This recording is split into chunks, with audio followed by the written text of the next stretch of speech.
Grease smeared across his forearm. Jack Weston tightened the last bolt on the engine and wiped his hands on a rag.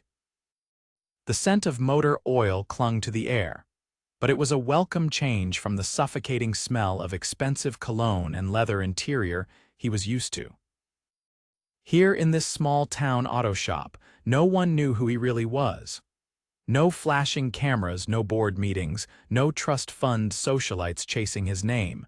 Just sweat, hard work, and peace. Or at least, it had been peaceful until she walked in. The door to the shop swung open, and in stepped a woman who looked entirely out of place among the clutter of tools and the scent of gasoline. She had wild, honey-blonde hair pulled into a messy ponytail, and her hazel eyes burned with determination. She was wearing denim shorts and a faded t-shirt, but there was something unmistakably elegant about her, even with a smudge of dirt on her cheek. "Excuse me," she said, her voice firm but slightly breathless. "I need help. My car broke down a few blocks away and I don't know what's wrong with it." Jack pulled off his gloves and tossed them onto the workbench. "What kind of car?"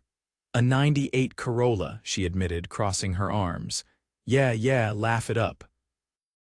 "I know it's ancient, but it gets me from point A to point B well, usually." He smirked, amused by her defensive tone. "I wasn't gonna laugh, I work on cars, not judge 'em." She exhaled, some of the tension in her shoulders easing. "Good, because I really need it fixed, and I can't afford some fancy dealership trying to rip me off." Jack studied her for a second.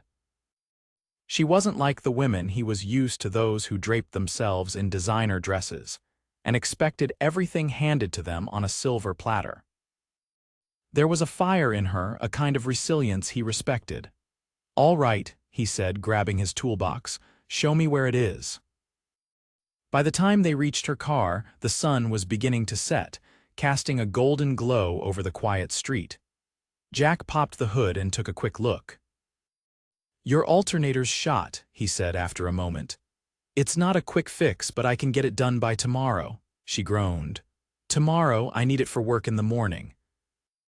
"You got anywhere to be tonight?" She hesitated. "Didn't think so," he smirked. "Come by the shop in the morning, I'll have it ready." She sighed, clearly frustrated but with no other choice. "Fine, thanks. What's your name?" "Jack," he said, offering a hand. She shook it, her grip firm. "I'm Ellie." The next morning, Ellie arrived at the shop just as he was finishing up. She stepped inside, brushing her hair out of her face. "Is it ready?" Jack wiped his hands on a rag and nodded. "All set." "How much do I owe you?" She reached into her bag, already wincing. He tossed the wrench onto the workbench and leaned against it. "I'll cut you a deal, $50. Her eyes widened. "That's it? You're local." "And I like the way you stood up for your car yesterday," he teased. She narrowed her eyes. "You sure you're not scamming me?" Jack chuckled. "I don't need to scam anyone." She studied him for a moment, as if seeing him differently now. Then she pulled out a crumpled 50 and handed it over. "Thanks, Jack. Really." Before he could say anything else, she was gone, leaving behind nothing but the scent of vanilla and a strange feeling in his chest. He had come here to escape, to disappear. He never expected someone like Ellie to make him feel seen. Jack hadn't expected to see Ellie again so soon.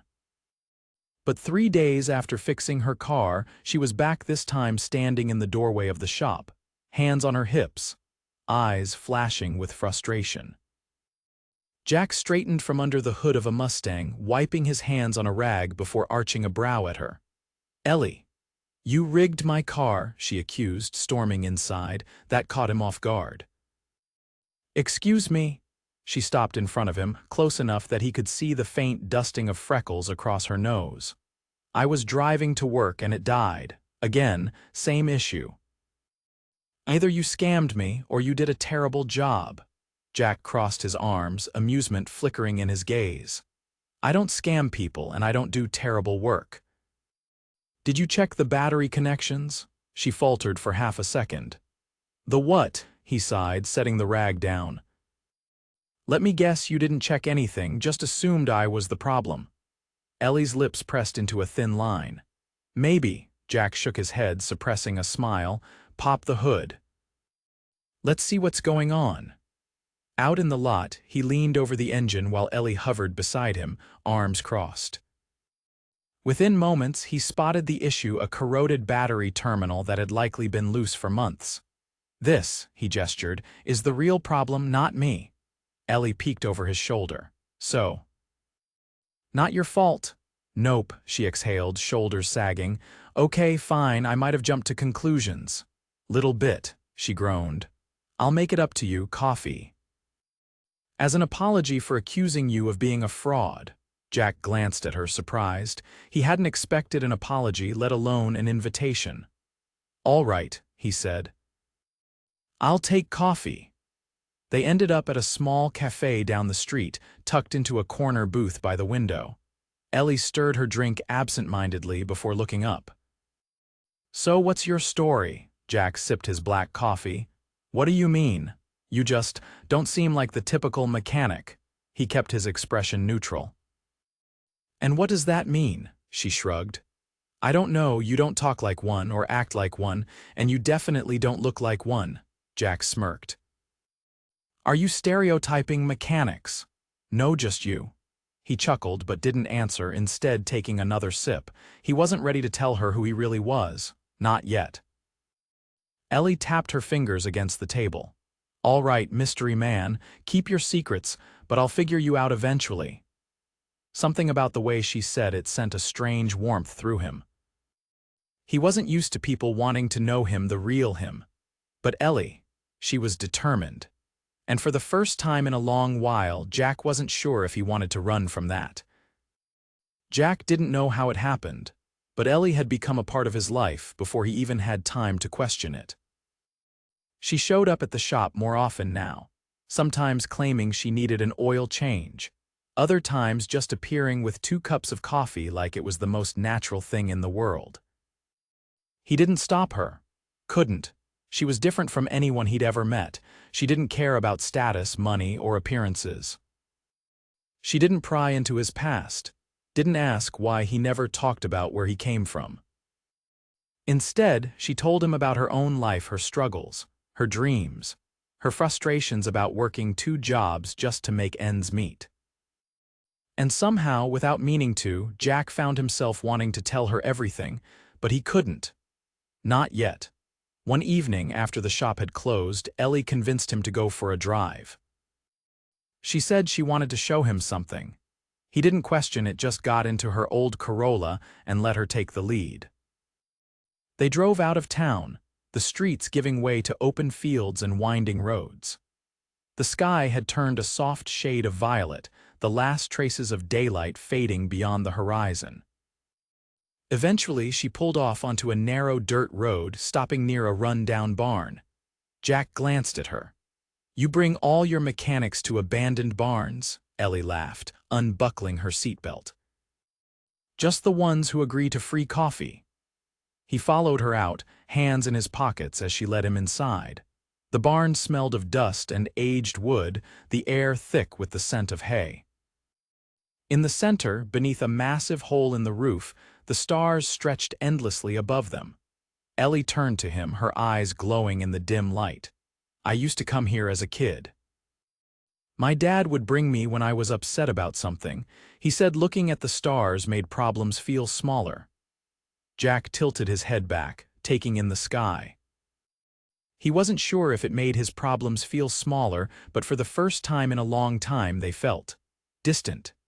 Ellie sat on the ground, leaning back on her elbows. So tell me something real, Jack. He hesitated, then sat beside her. Like what? Something you don't tell most people, Jack exhaled. He could lie, keep up the act. But the way Ellie looked at him like she actually wanted to know him, not the version he pretended to be, made it impossible. I don't belong here, he admitted. Not in this town. Not in that shop. Ellie didn't react the way most people would. She just nodded, waiting. Jack ran a hand through his hair. I left behind a lot of things I wasn't proud of. I wanted a fresh start. She watched him carefully. And did you get it? Jack looked at her, the weight of the truth pressing against his chest. I don't know. Ellie didn't push. She just leaned back, eyes on the sky. Sometimes running isn't about escaping, it's about finding where you're supposed to be. Jack didn't respond. Because for the first time he wasn't sure if he was running away or running toward something. And that terrified him. Jack had never been afraid of risk. He had built his life on calculated moves, on knowing when to step forward and when to step back. But sitting across from Ellie in the warm glow of her tiny kitchen, he realized for the first time that he was terrified. She was slicing strawberries for some late-night dessert she had insisted on making, her hair tied up in a messy knot, her face relaxed as she hummed softly under her breath. He should have told her the truth by now. Every second that passed made it worse, made the weight of his secret feel heavier. Ellie glanced up, catching his stare. You look like a man about to say something big. Jack exhaled slowly, setting his fork down. I might be. She raised an eyebrow, but there was no suspicion in her expression, just curiosity, that same quiet patience she always had when she was waiting for him to figure himself out. Jack leaned forward, resting his forearms on the table. Ellie, there's something I haven't told you.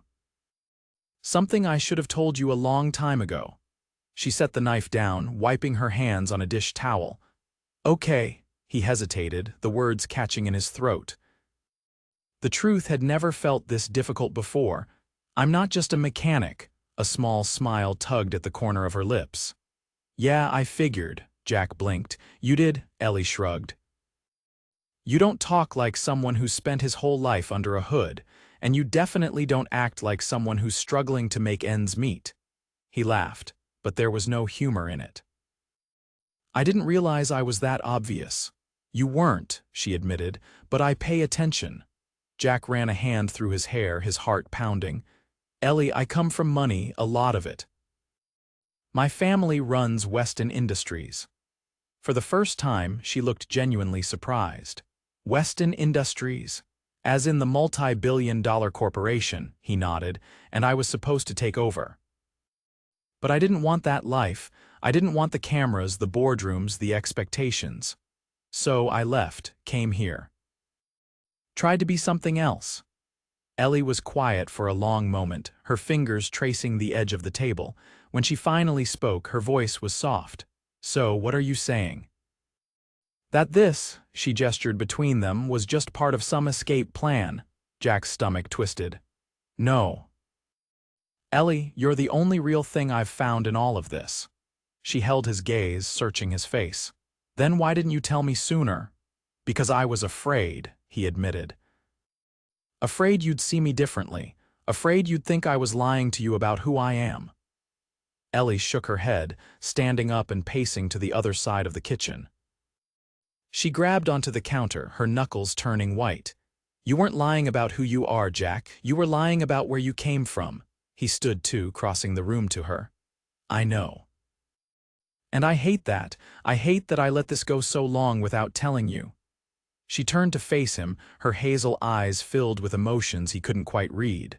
So, what now? Do you go back to that life? Jack didn't hesitate. I don't want that life, I want this, I want you. Ellie stared at him for a long moment, then exhaled sharply, running a hand through her hair. I need a minute, he nodded, stepping back. Take all the time you need. She looked at him once more before turning and walking out the back door, disappearing into the night. Jack let out a breath he hadn't realized he was holding. He had risked everything tonight. Now all he could do was wait. Jack didn't sleep that night. He stayed in the dim glow of Ellie's kitchen, staring at the half-eaten dessert on the table, listening to the quiet hum of the refrigerator. His whole life, he had been in control of his choices, his image, his future. But now, everything depended on Ellie, on whether she could forgive the lie and see him for who he really was. By the time the first rays of dawn filtered through the window, he knew he couldn't stay in limbo. He needed to find her. Jack stepped outside into the crisp morning air, his breath visible in the coolness of it. He had no idea where she had gone last night, but he knew her well enough by now to take a guess. He drove, past the town square, past the quiet streets just waking up until he reached the old barn. The place where she'd told him looking at the stars made problems feel smaller. And there she was. Ellie sat on the wooden steps outside the barn, arms loosely wrapped around her knees, her face turned toward the horizon. She looked exhausted, like she hadn't slept either. Jack parked and got out, his boots crunching over gravel as he approached. She didn't turn to look at him, but she knew he was there. "I figured you'd come here," he said quietly, stopping a few feet away. Ellie let out a slow breath, her gaze still fixed on the distant fields. "Yeah." "I needed space to think." Jack hesitated, searching for the right words. "And did you?" She finally looked at him, her hazel eyes unreadable. "I don't know, Jack." "You dropped a lot on me last night." "I know," he admitted, stepping closer. "And I'm sorry for not telling you sooner." "I should have." Ellie studied him for a long moment, then shook her head slightly. "It's not just that you didn't tell me, it's that you came here pretending to be someone else." "I keep wondering, was any of it real?"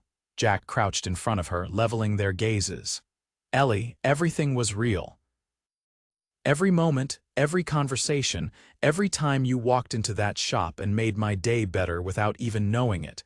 You're the only real thing I've had in a long time." She swallowed hard. "I don't know how to process this, Jack. It's not just that you're wealthy, it's that you're someone else entirely, and that life of yours. It's a world I don't understand," Jack exhaled, running a hand through his hair. "I left that world because I didn't want it. I still don't. The only thing I want is you." Ellie dropped her gaze, her fingers tightening around her knee. "And what if your past catches up with you? What if one day you wake up and realize you miss it?" Jack shook his head firmly. "I won't, because I've never wanted anything the way I want this. The way I want us." Silence stretched between them, thick with uncertainty. Jack's heart pounded as he waited, as he let her process everything in her own time. Finally, Ellie sighed, rubbing her temples. "I don't know how to trust this yet, Jack. But I do know one thing: I don't want to walk away." Relief crashed through him so forcefully he almost staggered. "Then don't," he said, voice rough. "We'll figure this out together. No lies, no secrets, just us." Ellie met his gaze, something softening in her expression. "Okay, but promise me one thing." "Anything?" She took a deep breath.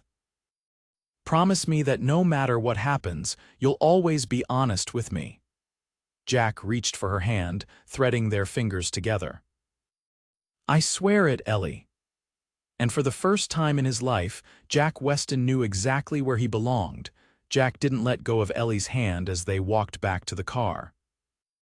The morning air was crisp, carrying the scent of damp earth and wildflowers. There was still uncertainty in the way her fingers curled around his, but she wasn't pulling away. That gave him hope. The drive back to town was quiet, but it wasn't an uneasy silence. It was contemplative, filled with the weight of everything unspoken between them. Ellie sat in the passenger seat, staring out the window, lost in thought. Jack didn't push. He'd laid everything bare, and now it was her turn to decide what to do with it. When they reached her small house, she hesitated before opening the door. The early morning light cast a soft glow on her face, highlighting the emotions flickering across her features. "Do you want to come in?" she asked finally, her voice quieter than usual. Jack studied her for a moment before nodding. "Yeah."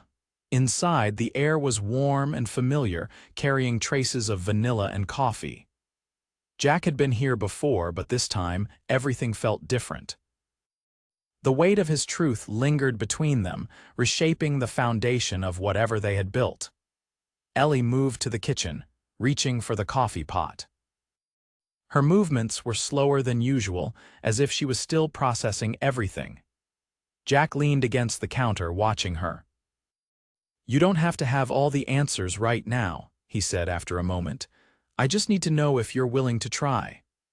Ellie poured 2 mugs of coffee, sliding one toward him. I don't know how to fit into your world, Jack, and I don't know if you really want to stay in mine. Jack took the cup but didn't drink. I don't care about my old world. I walked away from it for a reason. She finally met his gaze, but it's still a part of you, he exhaled, setting the cup down. Maybe. But it's not the part that matters to me anymore. Ellie studied him, searching his face for something. Then, after what felt like forever, she let out a slow breath. Okay, Jack's chest tightened. Okay, she nodded. I don't want to walk away either, but I need time to figure out how this works, how we work. Relief crashed through him like a tidal wave. He reached for her hand again, brushing his thumb over her knuckles. We'll figure it out together. For the first time since last night, Ellie smiled. It was small, hesitant, but it was real. And Jack knew no matter what came next, he wasn't going anywhere. In the weeks that followed, Jack and Ellie found a rhythm. It wasn't perfect, and there were moments of doubt, but they were navigating it together. Jack stayed at the shop, continuing to work on cars, proving to Ellie that he wasn't just passing through. One evening, after closing up, Jack found Ellie waiting outside, leaning against her car. The setting sun cast golden streaks across her hair, making her look almost ethereal. I have something for you, she said, her expression unreadable. Jack raised an eyebrow. Should I be worried? Ellie smirked. Just get in the car. He didn't argue, he trusted her. They drove out past the town limits, down winding roads that had become familiar. When she finally pulled up to a secluded stretch of land, Jack frowned. What is this place? Ellie shut off the engine and turned to him. I put in an offer on it today. Jack's eyes widened. You bought land, she nodded, her expression a mix of excitement and nervousness. I always wanted to open my own repair shop, not just some chain place, but a real, honest business. A place for people who can't afford to get ripped off by dealerships, and now, I'm making it happen. Jack stared at her, pride swelling in his chest. Ellie, that's incredible, she shrugged, but he could see the way her fingers tightened on her lap. I don't know if it'll work, but I had to try. Jack reached over, cupping her face gently. It'll work because you don't give up. She leaned into his touch, exhaling softly. I was hoping you'd want to be a part of it. Jack's heart stilled. You mean, with you? Ellie nodded. You love working on cars, and you're damn good at it. I don't care where you came from, Jack. I care about who you are now. Jack didn't even hesitate. I'm in. Ellie let out a breathless laugh. Just like that, he grinned. Just like that. She wrapped her arms around him, pulling him into a tight embrace. Jack held her close, breathing her in, feeling the steady beat of her heart against his chest. For the first time in his life, he wasn't running. He was home. Months later, the shop opened. It wasn't flashy or polished, but it was theirs. Jack and Ellie worked side by side, building something real, something lasting. And one evening, as the sun dipped below the horizon, Jack took Ellie's grease-stained hands in his own and kissed her like he never wanted to stop. Because he didn't, and he never would.